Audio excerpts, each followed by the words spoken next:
La Manufacture RH vous présente 13e mois. Je me considère comme une sorte d'équilibriste au sein d'une organisation qui consiste à concilier les points de vue des différentes parties prenantes pour avoir à la fois une performance économique et une performance sociale. Moi, j'ai fait un sport collectif, le handball, et on s'aperçoit qu'effectivement, tout seul, on n'est rien. Par contre, quand on met plusieurs personnes avec des compétences variées autour d'un terrain ou d'une entreprise, on arrive à des performances assez exceptionnelles. Alors moi, je suis un grand partisan de travailler les points forts plutôt que les points faibles, et c'est exactement la même chose en entreprise.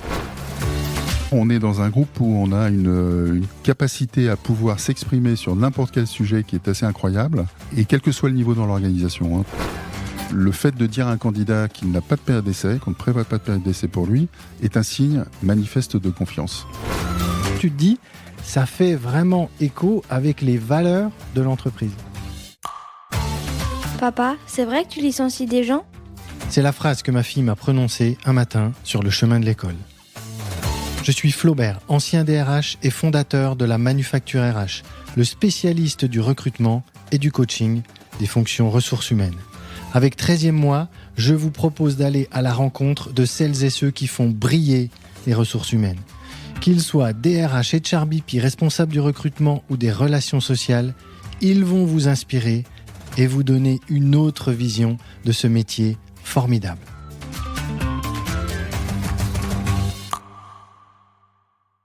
Bonjour Marc-Henri. Bonjour Flaubert. Bienvenue dans 13e mois, 103 sélections en équipe de France de handball, 3 fois champion de France. Voilà le palmarès du sportif de haut niveau que tu as été. Alors je ne t'ai pas invité pour parler des barjots, des costauds, des experts, ces surnoms donnés aux équipes de France de hand, quoique ces surnoms pourraient, à mon sens, tout à fait correspondre à certains DRH. Des experts, il y en a pas mal dans les DRH. Des costauds, il faut l'être pour faire le job. Bon, les barjots, j'ai bien quelques noms en tête, mais on va s'arrêter là et je ne te demanderai pas de te prononcer là-dessus. Lorsqu'on te demande les 3 choses que tu gardes de cette vie de handballeur, tu réponds les valeurs et les valeurs. Le déclic pour les RH, il t'est venu quand tu travaillais sur un plan social comme financier chez Essilor. Et ça fait maintenant plus de 30 ans que tu occupes des fonctions de DRH dans des maisons comme PepsiCo, Christophe et aujourd'hui au sein du groupe Rémy Cointreau. Alors je suis très heureux de te recevoir dans cet épisode, Marc-Henri, car nous allons parler ni plus ni moins d'une petite révolution RH. Cette révolution, c'est la fin des sacro-saintes périodes d'essai, car c'est en effet ce que vous avez fait chez Rémy Cointreau, vous avez supprimé les périodes d'essai. On se donne bien sûr l'autorisation de parler de la remise en question d'autres pratiques RH ancestrales dans cet épisode, mais avant d'aborder ces sujets passionnants, qui es-tu, Marc-Henri Bernard ? Tout d'abord, merci pour ton invitation. Alors, pour me présenter rapidement, effectivement, je suis DRH de Rémy Cointreau depuis maintenant 8 ans. Je suis d'origine finlandaise, de mère finlandaise, née en Finlande et de père français. J'ai grandi en région parisienne et je vis toujours en région parisienne et j'exerce donc effectivement cette fonction de DRH depuis plus de 30 ans dans des secteurs extrêmement variés qui vont de l'industrie pharmaceutique à l'industrie ophtalmique en repassant par les biens de grande consommation, le luxe ou les biotechnologies dans des univers culturels assez différents les uns des autres puisque j'ai travaillé dans des groupes français, japonais, américains, donc une assez grande variété de business et de culture. D'accord. Quelle est ta vision du métier de DRH ? C'est une question que j'aime bien poser moi aux invités, surtout quand ils sont DRH. C'est quoi ta vision du métier ? Alors, je ne sais pas si c'est la vision ou le rôle du DRH, mais en tout cas, moi, je me considère comme une sorte d'équilibriste au sein d'une organisation qui consiste à concilier les points de vue des différentes parties prenantes en ayant bien sûr comme souci l'intérêt du business, l'intérêt de l'entreprise, mais également l'intérêt des collaborateurs pour avoir à la fois une performance économique et une performance sociale. Et Dieu sait s'il y en a des parties prenantes, là, quand tu es DRH, tu as une multitude. Oui, il y a les actionnaires, il y a le top management, les collaborateurs, les organisations syndicales, tout ce qu'on peut trouver à l'extérieur également, d'associations ou autres, ou de partenaires type inspection du travail direct et autres. Donc effectivement, ça fait une multitude de points de contact, et c'est la beauté du geste, en fait, c'est d'essayer d'arriver à concilier l'ensemble des points de vue et trouver une position d'équilibre, en tout cas la plus équilibrée possible. J'aimerais bien qu'on revienne sur ta première vie de sportif de haut niveau et un vrai sportif de haut niveau, équipe de France, etc. Comme ça, quel lien tu fais entre cette vie de sportif de haut niveau et puis cette fonction de DRH ? C'est assez simple en fait, c'est vraiment un dénominateur commun qui est le collectif. Alors, il se trouve que j'ai fait un sport collectif, le handball, et on s'aperçoit qu'effectivement tout seul on n'est rien. Par contre, quand on met plusieurs personnes avec des compétences variées autour d'un terrain ou d'une entreprise, on arrive à des performances assez exceptionnelles. Donc après, il faut trouver l'alchimie qui permette justement à chacun de s'exprimer et d'exprimer ses compétences au service d'un collectif, au service d'une cause commune. Voilà. Et donc le lien entre le sport de haut niveau tel que le handball et l'entreprise est assez facile à faire. Et je pense que c'est aussi pour ça que je suis DRH, probablement pour ça, parce qu'il y a cette notion de collectif et de contribution à une cause commune ou à un objectif commun qui nous dépasse. On a un objectif commun, on a un projet commun, je sais à quoi moi je sers dans ce projet, oui. Quelles sont mes forces, mes faiblesses, et on attaque ensemble, on défend ensemble, c'est ça ? C'est ça, et en fait ça donne le sens de ce qu'on fait. Encore une fois, quand on fait un match de handball, on a un objectif qui est la victoire, qui peut être la victoire du match en question, mais qui peut être aussi aller chercher un titre ou autre chose. Mais donc, en tout cas, le projet, il est clairement défini entre l'ensemble des participants et tout le monde s'attelle à poursuivre et à atteindre cet objectif. Et c'est exactement la même situation en entreprise. Donc du coup, ça donne du sens à ce qu'on fait, quelle que soit la contribution de chacun, encore une fois, quel que soit son niveau, sa contribution, son rôle. Chacun est un rouage de l'organisation qui permettra à l'arrivée d'atteindre l'objectif. Et on recommence chaque saison, chaque année. Absolument.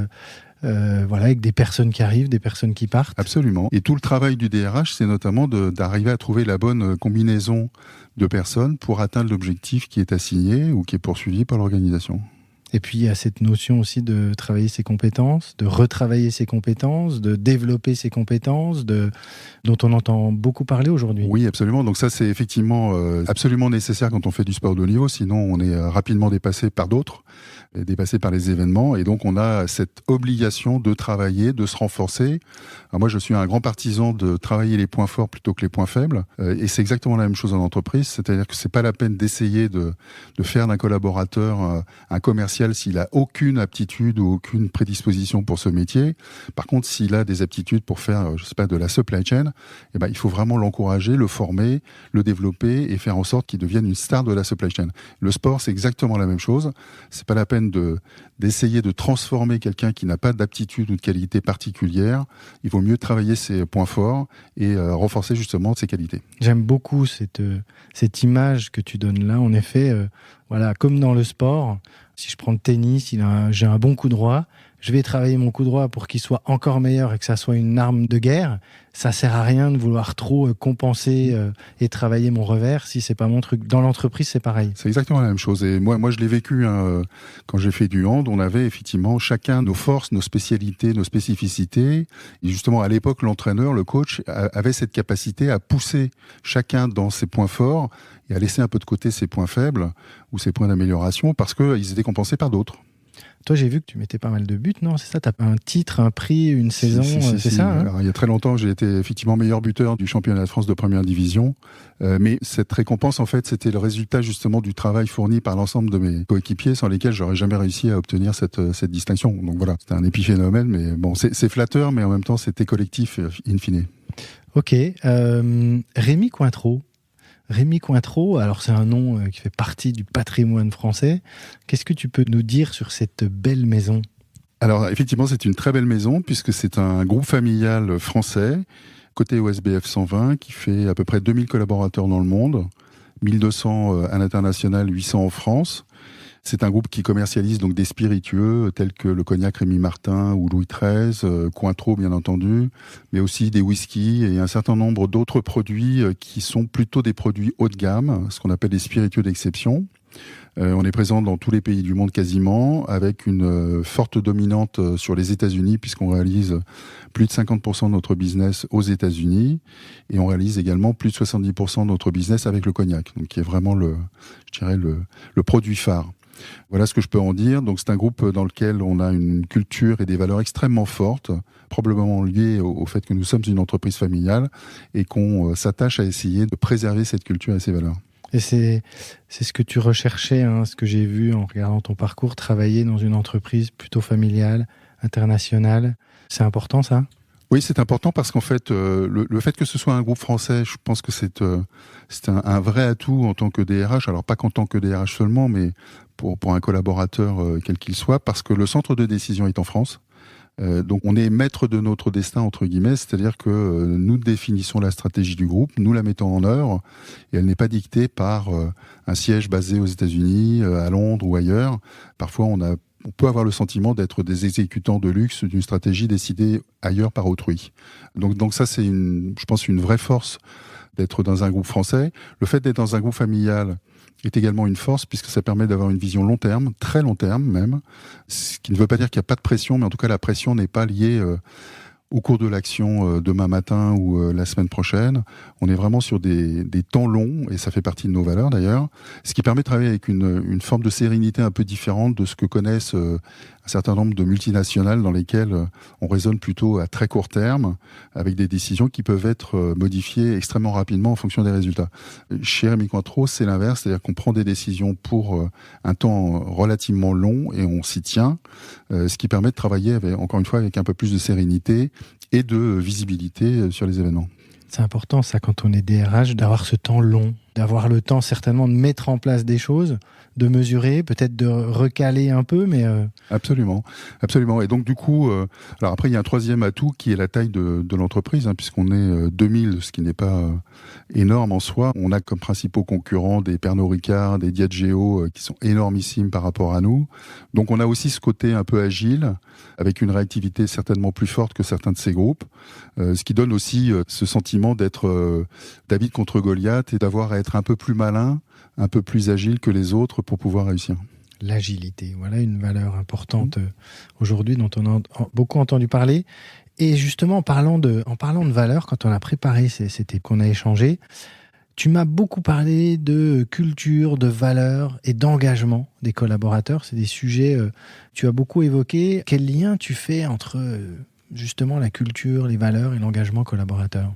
Je pense que tout est lié. En réalité, quand on regarde dans le rétroviseur et ce qu'on a fait chez Rémy Cointreau, on a commencé par définir les valeurs du groupe. Ensuite, on s'est dit, ça suffit pas, il faut qu'on les traduise en comportement de la part des collaborateurs, attendu de la part des collaborateurs. Donc, on a travaillé sur ce qu'on a appelé des référentiels managers et non managers pour traduire ces fameuses valeurs en comportement attendu et pour que les choses soient très claires pour chacun des collaborateurs. Et tout ça, évidemment, s'est encapsulé dans une culture qui est la culture que je décrivais, une culture familiale, basée sur la bienveillance, mais aussi sur l'exigence, par exemple. Donc, on a un certain nombre de traits de caractère de cette culture Rémy Cointreau. Et tout ça fait un tout qui donne du sens à ce qu'on fait à nouveau. Donc on revient au sens qu'on évoquait tout à l'heure, où finalement le collaborateur sait qu'il est là à la fois pour une performance, mais aussi dans un contexte particulier, d'une culture et de valeurs particuliers auxquelles il doit adhérer. Alors s'il n'adhère pas, évidemment, il est libre de quitter l'organisation, mais à partir du moment où il fait partie de cette organisation, quelque part, il s'astreint à respecter les comportements qu'on attend de sa part et qu'on attend de la part de tous les collaborateurs. Tu as comme ça un exemple de valeur importante et très présente chez Rémy Cointreau. Oui, par exemple, un des comportements attendus, alors si on parle des valeurs, les valeurs sont assez simples, ce sont les hommes, les terroirs, le temps, et tout ça pour faire des produits d'exception. Donc ça, ce sont on va dire les 4 valeurs cardinales. Et après, sur les comportements, par exemple, on a la coopération. Donc nous, on insiste sur le fait que nos collaborateurs doivent être en permanence dans la coopération, qu'ils soient managers ou non managers d'ailleurs.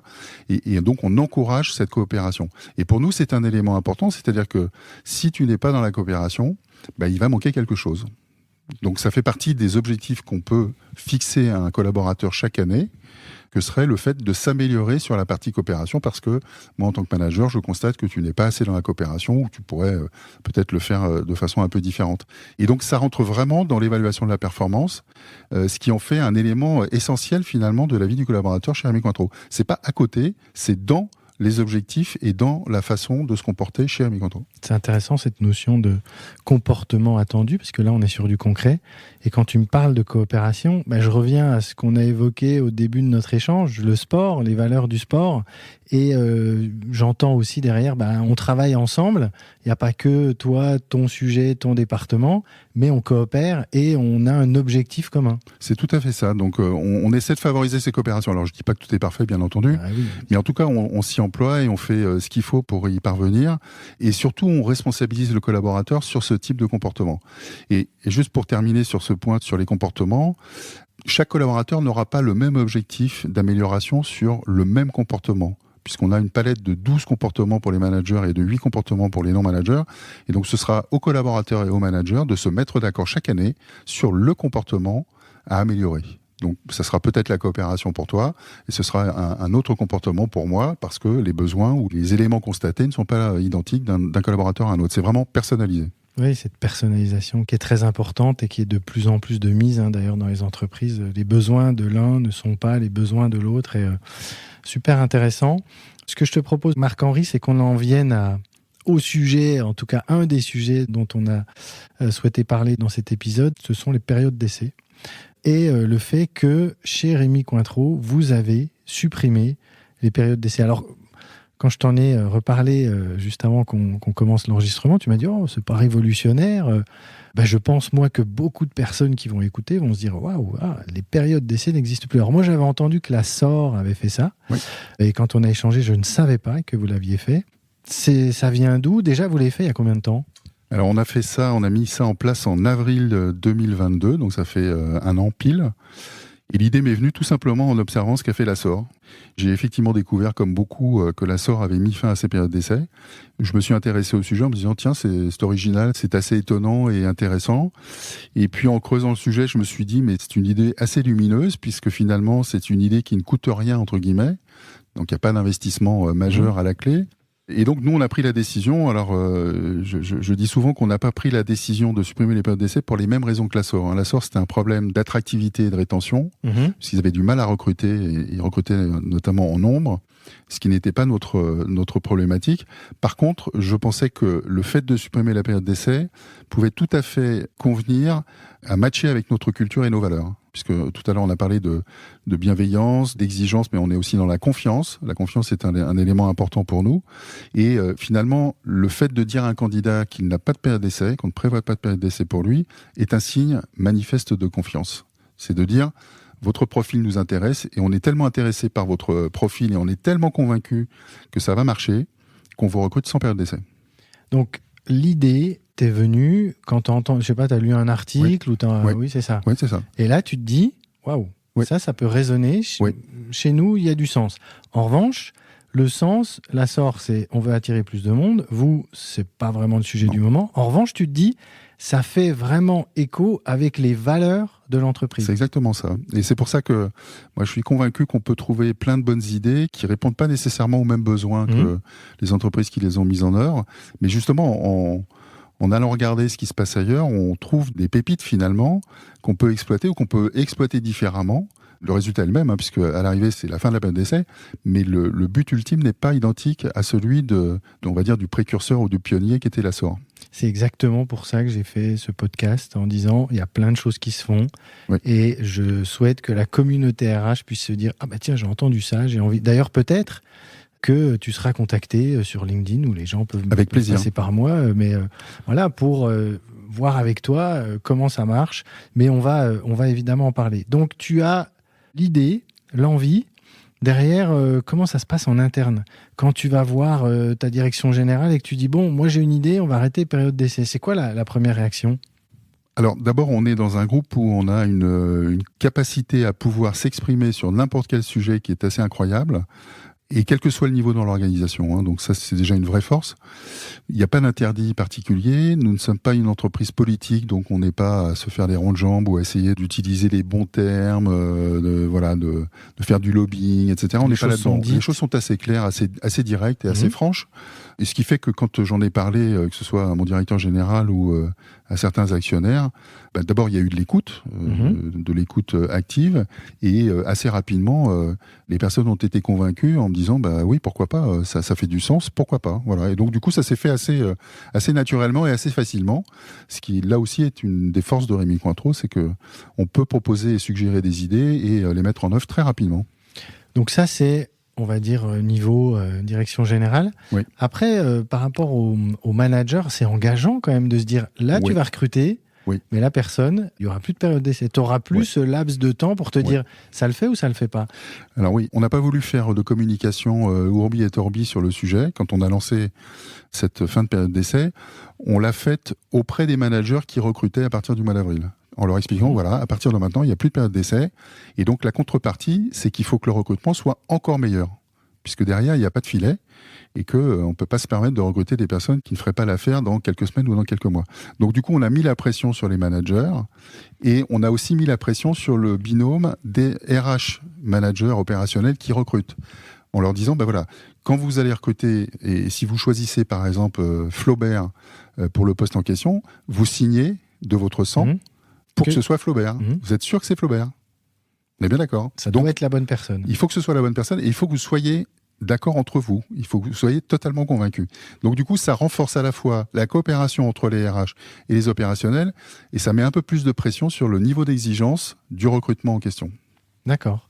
Donc, un peu de pression pour ces managers, pour les RH de proximité qui s'occupent du recrutement. Oui. Mais au final, ils achètent le truc en disant OK. Oui. Au final, ils achètent le truc. Toute la communauté RH était convaincue du bien fondé de cette mesure. Et puis surtout, un an après, puisque maintenant on a le retour d'expérience, on s'aperçoit que c'était une très bonne décision, puisque on a probablement recruté des personnes qui peut-être ne seraient pas venues chez nous si on leur avait pas proposé en plus la suppression de la période d'essai. On a probablement recruté des gens qui sont encore plus engagés qu'ils ne l'auraient été avec une période d'essai. On n'a pas eu de problème particulier. Alors, il y a eu quelques cas à la marge de personnes qui n'ont pas fait l'affaire, mais on trouve toujours des solutions, bien entendu. Et globalement, donc du coup, on peut apporter un dispositif un peu différenciant par rapport à d'autres qui font que les gens se disent, tiens, tant qu'à faire, je préfère plutôt aller chez Hermie Cointreau que chez un concurrent ou dans une autre industrie. Vous recrutez via des annonces ? Oui. Et vous mettez dans l'annonce pas de période d'essai? Non, on met pas ça, on met pas cette notion parce qu'en plus de ça, comme c'est encore assez récent, on a encore l'effet de surprise quand au moment où on dit aux candidats on va vous recruter et sachez by the way qu'il n'y a pas de période d'essai, donc il y a un effet de surprise supplémentaire qui fait que pour l'instant on le fait pas, mais peut-être qu'on sera amené à le faire un jour. Et alors prenons le côté inverse. Est-ce que parfois ça peut faire peur aux candidats de se dire waouh, parce que aujourd'hui, alors dans mon activité de recrutement, je vois des candidats qui eux lèvent le doigt en disant je souhaite renouveler ma période d'essai, moi candidat. Est-ce que ça peut faire peur à certains candidats de se dire j'ai plus ce levier? Oui, ça peut. Et alors en fait, on s'est beaucoup posé la question avant, bien entendu, en envisageant toutes les possibilités, dont celle-ci. Le candidat qui dit oui, mais moi je suis pas tout à fait sûr, donc je voudrais une période d'essai. Et on a apporté une réponse assez simple qui est de dire, vous savez quoi, si vraiment vous n'êtes pas à l'aise et vous n'avez pas confiance, ne venez pas chez nous. Il n'y a aucun problème. Ça doit se jouer des deux côtés. Il faut que la confiance soit réciproque. Et si c'est pas le cas, on n'est pas fait pour s'entendre. Je prends souvent cet exemple sur les périodes d'essai, des différences entre certains managers. Si on prend 10 personnes qui sont en période d'essai, on les réunit dans une salle et on met leur manager.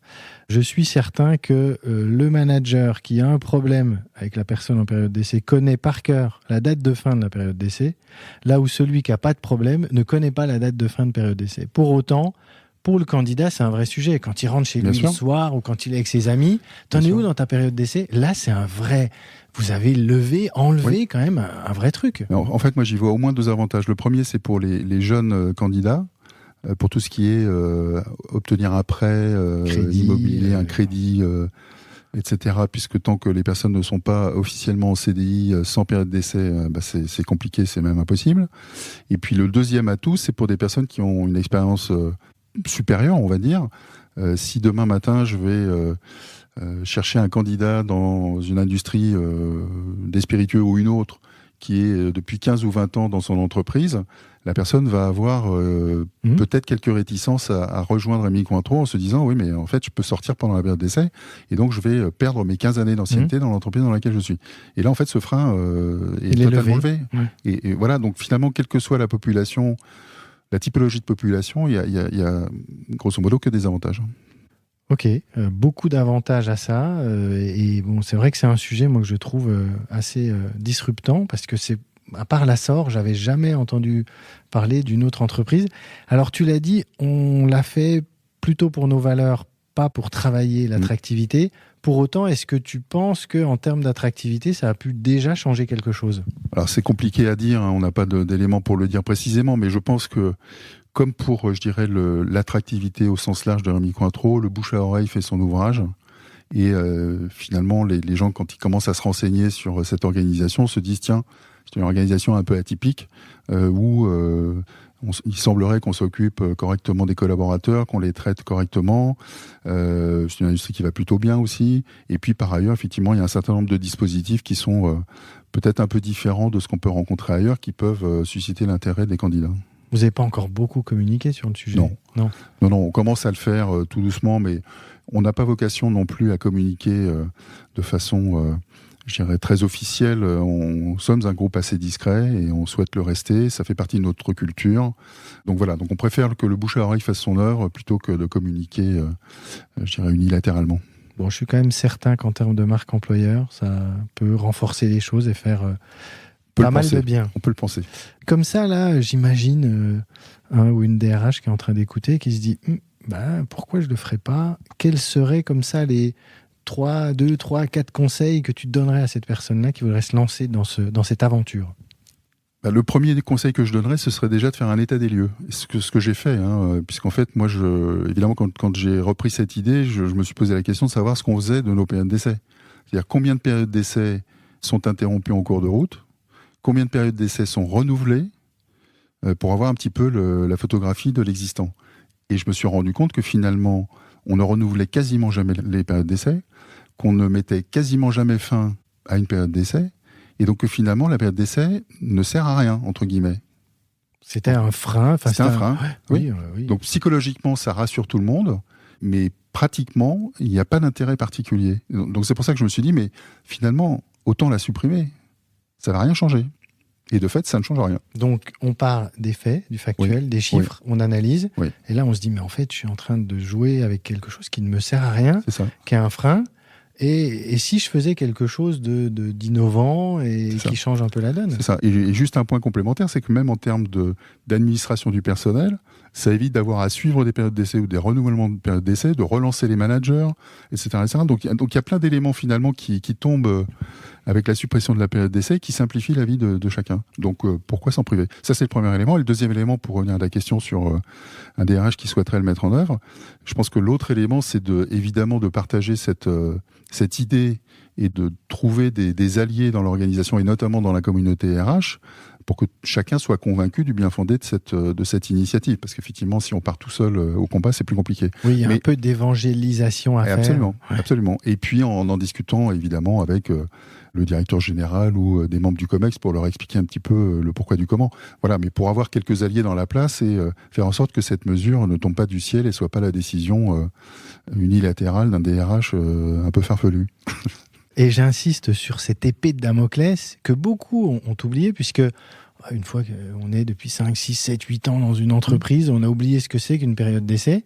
J'aime quand même rappeler souvent que on peut en revivre une très rapidement. Il suffit de changer de job pour avoir une période d'essai et d'avoir ce souvenir quand même de « Ah oui, ma date de fin de période d'essai, c'est là. » En effet, si on veut changer d'appart, de trucs, acheter une voiture, c'est un vrai sujet pour toute personne qui débute dans une boîte. Oui. Voilà. Donc, c'est pour ça que je disais tout à l'heure, c'est une idée finalement très simple, qui ne coûte rien, entre guillemets. Donc, pourquoi s'en priver ? Ok, écoute, je te propose de pousser encore un peu plus sur des pratiques ou ce que vous avez fait justement pour modifier un peu les choses au niveau RH dans l'entreprise. Comme ça, de quel autre sujet t'aurais envie de me parler ? Il y a un sujet qui me tient à cœur parce que j'ai vu l'efficacité du dispositif, c'est la décision qu'on a prise il y a maintenant 4 ans de permettre à tout collaborateur de faire un check-up médical, un bilan médical pour faire de la prévention et permettre aux collaborateurs d'être dans la meilleure santé possible le plus longtemps possible. Sur la base du volontariat, bien entendu, puisqu'il n'y a rien d'obligatoire, et découpé en 2 volets. Le premier, c'est un check-up médical tous les 2 ans pour les personnes de moins de 45 ans, et un check-up médical tous les ans cette fois-ci pour les plus de 45 ans, avec des examens complémentaires liés aux pathologies qu'on peut rencontrer à partir de ces âges-là, et qui permettent de repartir avec un dossier médical complet, une batterie d'examens qu'on peut partager avec son médecin pour justement faire de la prévention ou prendre des dispositions particulières en fonction de ce qu'auront détecté les médecins rencontrés. Voilà. Et donc c'est vraiment une façon de prendre soin des collaborateurs. Alors, tout à l'heure, je te disais qu'on avait people dans nos valeurs. C'est l'exact concrétisation de cette valeur, c'est de dire on s'occupe de vous, on prend soin de vous.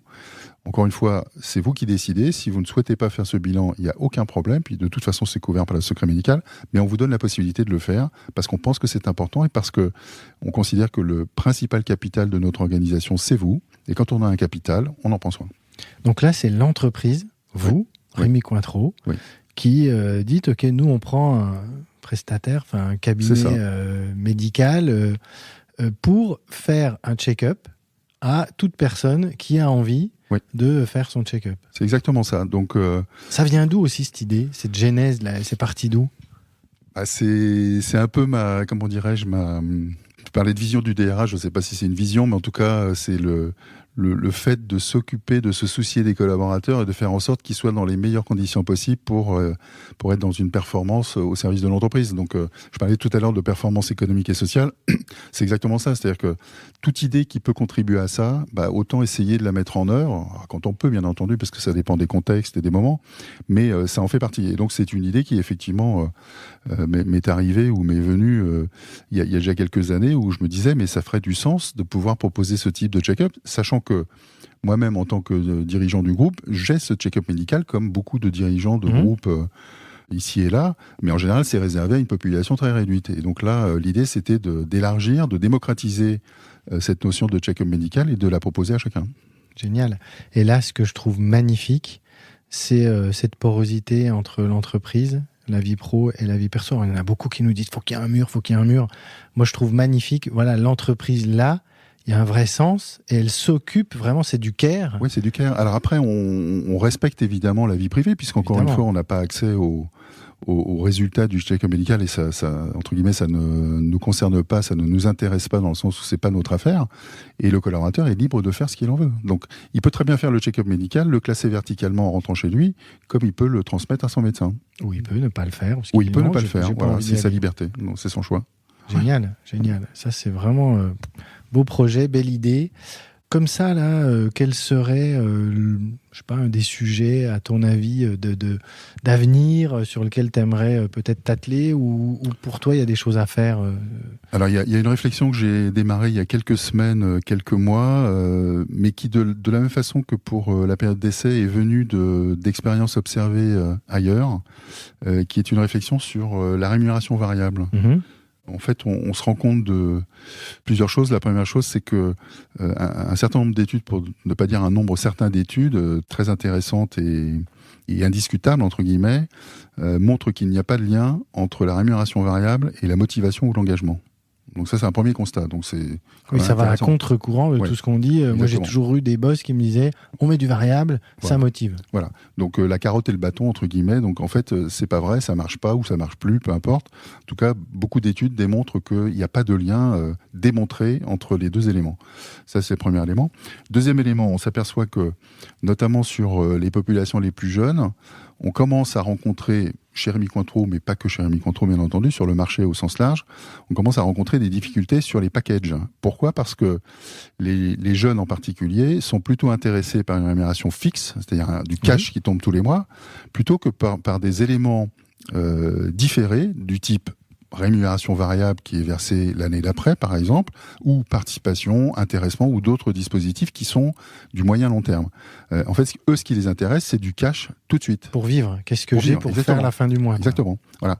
Et en fait, on fait partie des entreprises qui ne sont pas outillées ou équipées pour répondre à ces demandes, puisque nous, on a des politiques de rémunération, justement, qui sont du cash, du variable, de la participation, de l'intéressement et plein d'autres choses, qui font que ça n'est pas que du cash, c'est une rémunération globale. Mais l'attente, en tout cas les besoins des jeunes collaborateurs, elle n'est pas du tout sur ces critères-là, contrairement à d'autres collaborateurs plus anciens, plus âgés. Et donc ça pose une vraie question sur finalement les leviers qu'on peut mettre en œuvre pour des candidats plus jeunes et pour les attirer plus facilement chez Rémi Cointreau. Voilà. Et donc l'idée est partie un petit peu de ce constat, en se disant si demain on supprimait la rémunération variable et si on l'intégrait dans la rémunération fixe, est-ce que ça pourrait changer les choses ou pas ? Voilà, donc c'est une réflexion qui est ouverte, qui est absolument pas tranchée et pas suffisamment avancée aujourd'hui pour tirer une conclusion quelle qu'elle soit. Mais en tout cas, je trouve intéressant de se poser la question, ne serait-ce qu'à titre intellectuel, de faire l'exercice de style et de se dire, finalement, qu'est-ce qui se passerait si on intégrait dans les rémunérations fixes les rémunérations variables.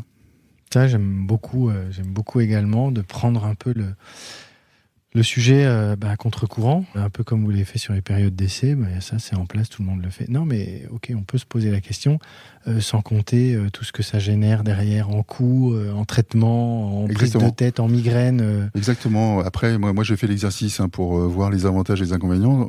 Pour être tout à fait honnête, pour l'instant, j'ai trouvé plus d'avantages que d'inconvénients à intégrer la rémunération variable dans le salaire fixe, mais c'est débattable et ça se discute, bien sûr. Mais effectivement, c'est extrêmement chronophage aujourd'hui de mettre en place des bonus, par exemple, de fixer les objectifs entre le manager et le collaborateur, ensuite de les évaluer entre le manager et le collaborateur, parce que ça donne lieu à des discussions parfois sans fin. Le traitement généré par les équipes Campen-Ben ou Paye pour payer, calculer ces rémunérations variables, c'est également dantesque. Voilà, donc il y a plein d'avantages, il y a quelques inconvénients, mais voilà. Donc c'est pour ça que la réflexion, elle n'est pas du tout terminée, elle est en cours, mais je la trouve assez intéressante et assez stimulante. Et finalement, pour un DRH, c'est assez excitant de réfléchir à des problématiques comme celle-ci, même si peut-être elles ne donneront rien, elles seront tuées dans l'œuf, j'en sais rien, mais en tout cas, au moins on fait l'exercice et puis on verra ce que ça donne et on en reparlera peut-être dans quelques temps. Et tu auras un avis et tu auras quelque chose de structuré en te disant j'ai fait parce que ou j'ai pas fait parce que. Exactement. Et c'est bien là le job. Si on se projette un peu plus loin comme ça, là, si je te dis tiens, dans les sujets RH des 5 ans à venir, là, tu vois quoi poindre à l'horizon ? Alors il y en a un qui est un peu d'actualité, qui est dans le radar, c'est pour moi bien entendu l'emploi des seniors. CF, le sujet des retraites et tout ce qui va autour, l'index senior qui à titre personnel me paraît assez intéressant, un peu comme l'index égalité femmes-hommes qui a quand même eu le mérite de faire bouger les lignes. Index senior qui a été retoqué par le Conseil constitutionnel, donc qui, pour l'instant, n'est pas en place. Pour l'instant, n'est pas en place, mais je pense qu'il va revenir au galop. Et en tout cas, moi personnellement, je pense que c'est une très bonne idée. Mais au-delà de l'index senior, il y a quand même la problématique de l'emploi des seniors et de la perception des seniors dans les organisations. Pour faire le pendant avec ce qui s'est passé dans les années 80-90 où on faisait partir toutes les personnes de 55-57 ans en départ en pré-retraite, progressive ou pas, etc. Et où on considérait que finalement, à partir de 55 ans, on valait plus un clou dans une organisation. Ce qui est une hérésie totale et contre laquelle, évidemment, je lutte. Mais on a beaucoup de travail à faire d'un point de vue culturel, d'une part, et d'un point de vue législatif, d'autre part, pour inciter les entreprises à employer ou réemployer ou maintenir dans l'emploi les seniors. Et là où je te rejoins sur le côté index, c'est que on l'a vu, tu l'as dit, égalité homme-femme, ça permet quand même, la contrainte fait que, à un moment donné, les choses bougent. Oui. Alors, je suis pas j'aime pas plus que ça la contrainte, mais dans certains cas, je pense qu'elle est un peu nécessaire pour faire bouger les lignes, parce que sinon il se passe rien ou ça va prendre des décennies. Quoi. En revanche, là, le sujet, c'est de dire, parce que l'index, il n'y aurait pas d'obligation vraiment derrière, donc il faut peut-être faire les choses un peu mieux. Je pense que ça va se structurer, donc et qu'on va y venir. Enfin, bon an, mal an, on va y venir. Et puis de toute façon, la réforme des retraites va avoir cette conséquence d'obliger les personnes à travailler plus longtemps. Donc il faudra bien qu'on trouve une solution. Et tu vois comme ça un autre sujet là poindre au niveau RH, un sujet d'avenir ? Il y a un sujet qui est déjà d'actualité, mais je pense que c'est plus les évolutions qu'on constatera à l'avenir. C'est tout ce qui touche à l'organisation du travail. Alors maintenant, on a le télétravail qui est arrivé en force. Il y a eu un effet de balancier où certaines entreprises sont parties très très loin dans le télétravail, dans le tout télétravail, et sont en train de revenir à un peu moins de télétravail. Donc il y a tout le fonctionnement en hybride qui reste encore à construire, même si on a déjà fait beaucoup de choses, mais il y a quand même une vraie problématique de comment on s'organise dans les entreprises, entre les personnes qui sont à distance, les personnes qui sont présentielles, comment est-ce qu'on maintient, comment est-ce qu'on recrée ou comment est-ce qu'on crée du lien entre les collaborateurs. Ça, c'est une vraie problématique aussi. Donc, c'est un sujet sur lequel, personnellement, je suis assez attentif parce que je pense que faire trop de télétravail peut nuire à la cohésion globale d'une organisation, à la communauté. Et c'est pas le but parce et encore une fois, tout à l'heure, je disais que certaines entreprises reviennent en arrière. C'est le constat qu'elles ont fait. Elles constatent aujourd'hui que ça marche moins bien que quand les gens étaient en partie dans l'organisation, dans l'entreprise. Donc il y a tous ces sujets-là. Après, il y a des sujets un peu connexes qui tournent autour de la semaine des 4 jours ou des sujets comme ceci qui pour l'instant sont au stade expérimental, mais qui pourraient peut-être un jour prendre une dimension un peu différente. Voilà. Donc je pense qu'il faut qu'on reste un peu en veille sur ces sujets-là. À titre personnel, je ne suis pas totalement convaincu de la semaine des 4 jours pour plein de raisons, et notamment des raisons de santé au travail, ou de conditions et de santé au travail. Mais peut-être que demain, les choses évolueront dans un sens un peu différent. En tout cas, moi, mon objectif, c'est de rester en veille sur tous ces sujets-là pour capter un petit peu ce qui se passe dans l'environnement et prendre le train en marche plutôt que de rester sur le quai. Cette semaine de 4 jours, je pense, va faire parler, faire couler beaucoup d'encre là dans les mois, les années à venir. Je pense qu'il y a un sujet, en tout cas, là autour. Marc-Henri, merci beaucoup. On va conclure avec les 3 questions que j'aime poser à chaque fois à mes invités. La première, quel conseil tu donnerais au jeune Marc-Henri de 25 ans qui se dit, tiens, je vais me lancer dans les RH comme ça? C'est quoi les conseils que tu lui donnes? Le premier, c'est déjà de se former. Alors, je ne sais pas si la personne en question était formée à l'époque. En tout cas, moi, en l'espèce, je ne l'étais pas, puisque j'ai repris les études un peu rattrapé par le syndrome de l'imposteur, sans doute. Donc déjà, de s'assurer d'une formation académique ou en tout cas de qualité, pour avoir les bases de la fonction. Le deuxième point pour moi, c'est de assez rapidement se constituer un réseau. Parce que je pense que c'est très important dans ce qu'on fait, puisque c'est une façon d'observer ce que font les autres, de partager des expériences, de capter des idées, voilà, d'aller à la pêche aux idées, dans une sorte de forum, quel que soit le réseau, l'association dont on fait partie, mais qui permet d'échanger avec des pairs sur des pratiques d'autres entreprises. Et c'est extrêmement enrichissant.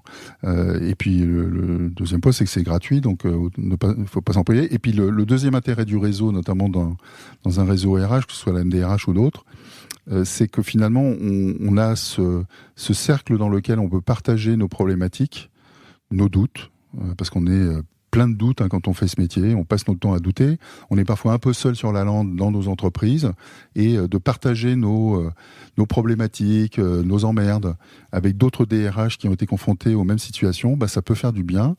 C'est une excellente psychothérapie de groupe, on va dire, et puis ça peut apporter des solutions. Voilà. Et donc il y a ce côté,